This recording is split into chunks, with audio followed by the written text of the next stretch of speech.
Hello and welcome, friends, to a new series of webinar.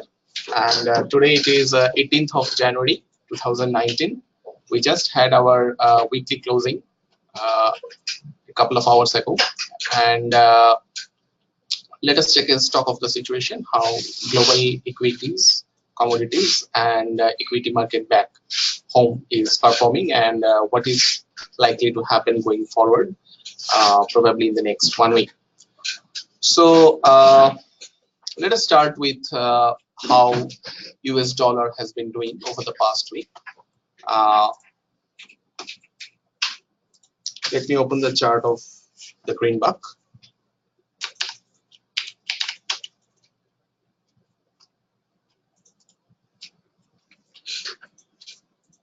Okay, so this is the daily chart of dollar index, peak week. In the month of January, we have had a low of 94.75, trading below 50-day moving average, but also taking support at the 200-day average. So overall, short-term trend is choppy, but intermediate trend is down. And this weakness will have some resistance at around 96 region.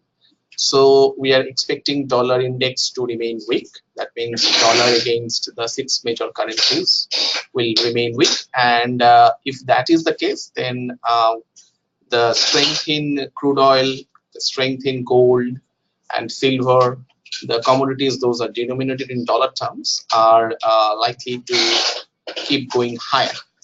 So let us take a look how gold has been doing over the past week.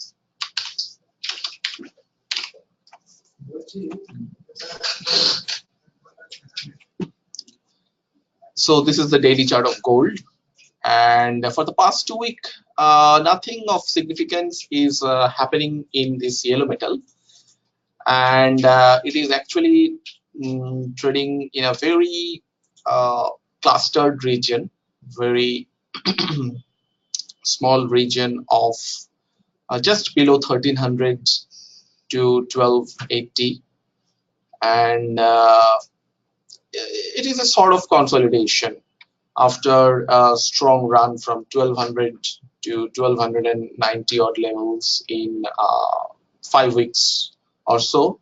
Gold is actually taking some rest, and next leg of buying can be seen only above $1,300, and that will happen if dollar index also violates its January low, and we are expecting some strength in gold. And in the long run, gold is also trading above the important moving averages of 200 and 50-day, as you can see it on my diagram. So the strength is likely to continue going forward, and if we have any long position, our stop loss in gold will be at 1280 odd levels, $1280 per ounce. Now let us see how crude has been doing.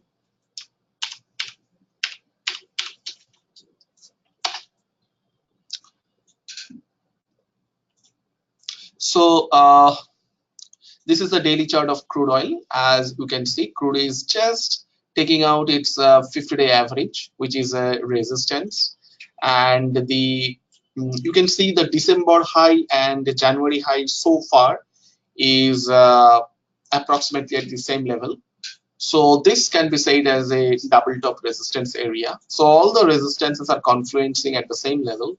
The December high, the January high, the 50-day moving average, all these are confluencing. So once these resistance are taken out, once the supply area is taken out at around 53.5 to 54 odd levels, and we will be expecting crude to gain even further. And in that case, the 200-day average of around 64 odd levels could be the nearest target for crude oil.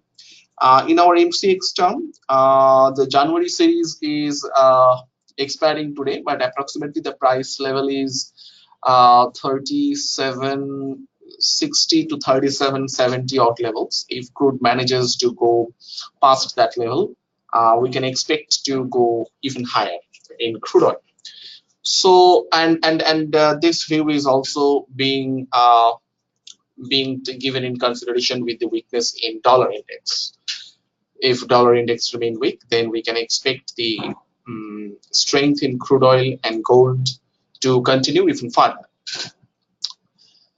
Now, having said that, let us come to equities and see how the US equity markets have been doing. And let us open the chart of S&P 500.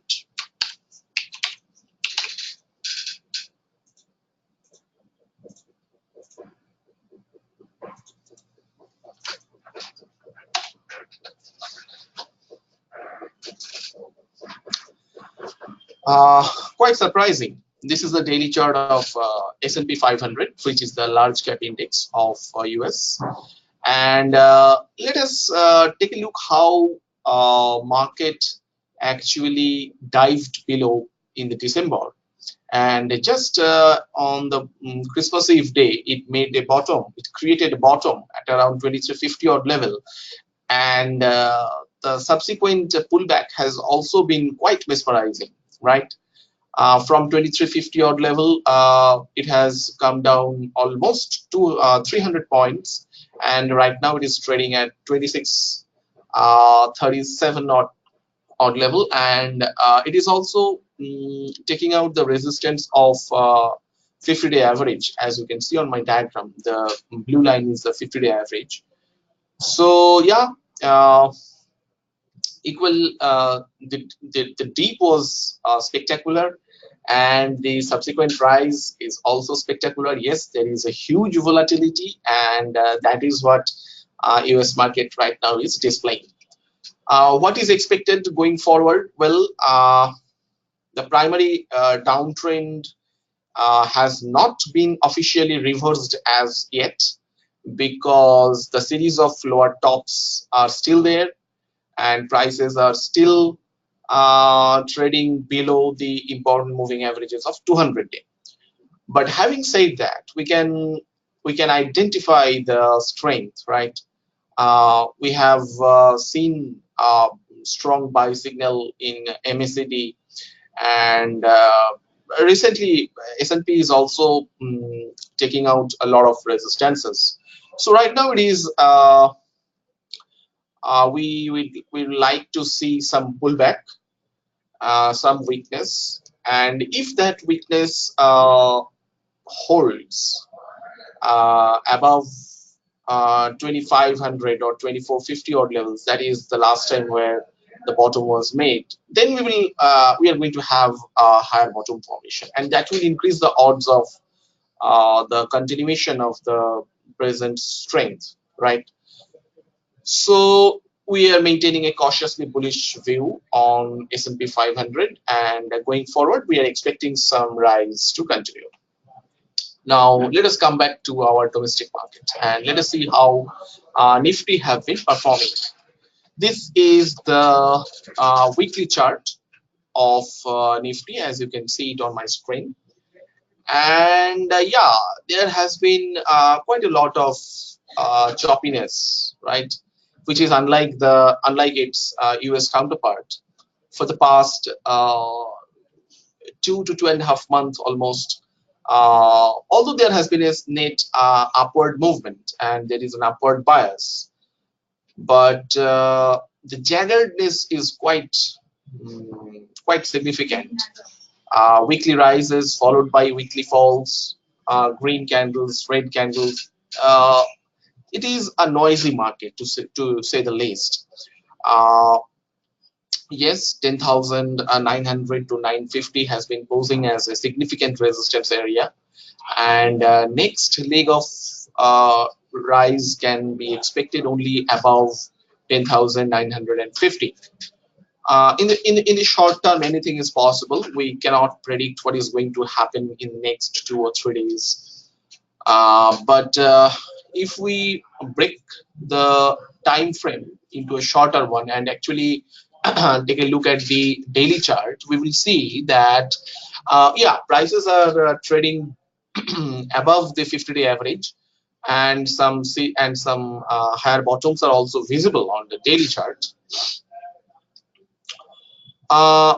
10,900 is the present closing, but 10,750 is the first important support level, and 10,650 will be an important level to hold for the bulls.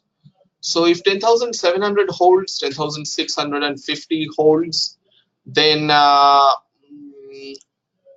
we can say with more confidence that the present strength is more likely to continue, right? And we believe the odds are really higher in favor of the bulls in Nifty, and that confidence comes from the chart of Bank Nifty. Here we are opening the Bank Nifty diagram, and we can see the chart is uh, quietly rising up, right? It is a quite bull market, and it is not moving in a choppiness like Nifty is doing. Bank Nifty is clearly showing some series of higher bottoms, and today it was weekday. There was a marginal pullback, but this level at around 27,560 to 27,600 odd levels. If prices actually manage to go past these levels, then Bank Nifty is, in all probability, it is likely to go higher from here. And that gives us the confidence to say that Nifty is also likely to go higher from this level. Provided the 10,650 holds, that level is very important for Nifty, right? So we are maintaining some cautiously bullish view in Nifty and Bank Nifty as well. And now let's come back to our stock picks for next week. And as usual, we continue to see some outperformance as well as some underperformance, and that is quite normal in such kind of market where market is not going anywhere for a long period of time and stocks are resuming their respective uptrends and downtrends driven by their own fundamental stories. So first of all, let us concentrate on the outperforming stocks. And one thing I cannot stop mentioning is that the private sector banks are continuing to outperform. Among the private sector banks, most important is the ICICI Bank, which I mentioned in many of my previous webinars.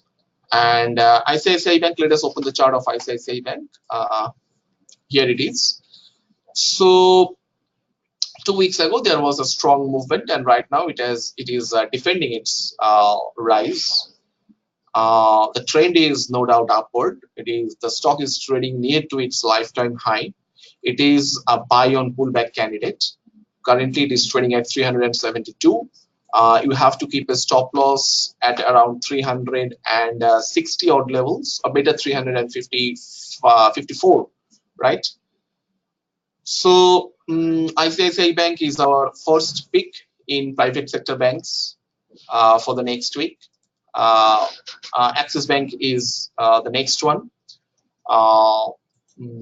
Although this stock actually declined today, but this is in reaction to its yesterday's strong move. So Axis Bank is also trading at its multi-month resistance area. Actually, it is about to go past its resistance area and to be trading at its lifetime high. So pullbacks are buying opportunity here as well. Axis Bank currently trading at 664 region, and 650 will be a very good buying level, right? And 640 or 635, you can keep their stop loss there, and let's see what happens. In the FMCG sector is slowly losing its momentum after a protracted strong movement. But Britannia is one stock in this sector that we believe is likely to move higher going forward. Britannia has a resistance at around 30 240 region. Right now it is trading at 3170. Today there was a little pullback. You can buy it on pullback with a level of with a stop loss at around 3100. And we cannot say enough about Reliance, right? Reliance put up a significant performance today, and it has actually put up a strong breakout out of a consolidation zone. We can see the breakout in its symmetrical triangle formation, the formation that is seen in Nifty as well. So in the long term, Reliance has a target at around 1250 odd levels. Right now prices is 1184. So if 1250 is taken out, then you can see 1330 will be the next target for Reliance. In the mean process, the stock has taken out its 50-day average quite strongly, and we maintain our bullish opinion in Reliance Industries. These were the stocks. Those are likely to outperform going forward. And now let us concentrate some of the expected underperformers, right? These stocks, if Nifty, even if Nifty goes higher, these stocks are failing to keep up with the momentum of the Nifty, and that is because these stocks have some fundamental problems of their own, and we would like to trade these stocks from the short side next week. First and foremost is Eicher Motors. We know this company put up a bad result, and after that market has been hammering it. Prices are trading below important moving averages, in fact near to its yearly low, and immediate resistance is at 21,000 region. Pullbacks will be selling opportunities, and you have to keep a stop loss at around 20,400 odd levels. 20,100 is the current price. By the way, pharma stocks are also doing very badly recently, and today Sun Pharma, then Auto Pharma are all being battered by the market. So pharma stocks are also likely to underperform going forward. Apart from that, Bandhan Bank, also it belongs to the private sector bank, but for its own problem, Bandhan Bank is showing significant weakness, and we expect going forward it will revisit its support level first at 425 odd level. Presently it is trading at 440. 425 is the nearest support, and that is the target. And if that is broken, then 375 is a very possible target for Bandhan Bank. So that is also a stock that will be trading from the short side. And last but the least, not the least, we see Tata Elxsi. The stock, looking at the stock, one can have a clear idea that how support level has been working in the stock for the past 4 months. For the past 4 months, 1, 2, 3, 4, 5, 6 times the stock has tested this support, and the support has been holding as for now. But chances are pretty high that this support at 960 odd level is likely to be broken, and once it does so, that will be a very good opportunity to trade this stock from the short side, keeping a stop loss at around this level of 980. So these were the stocks, outperforming and underperforming stocks likely for the next week. You have to, as usual, trade with care, and you have to take proper risk management methods. So do trade with proper stop loss, and let's see what happens going forward. Take care, friends. See you next week.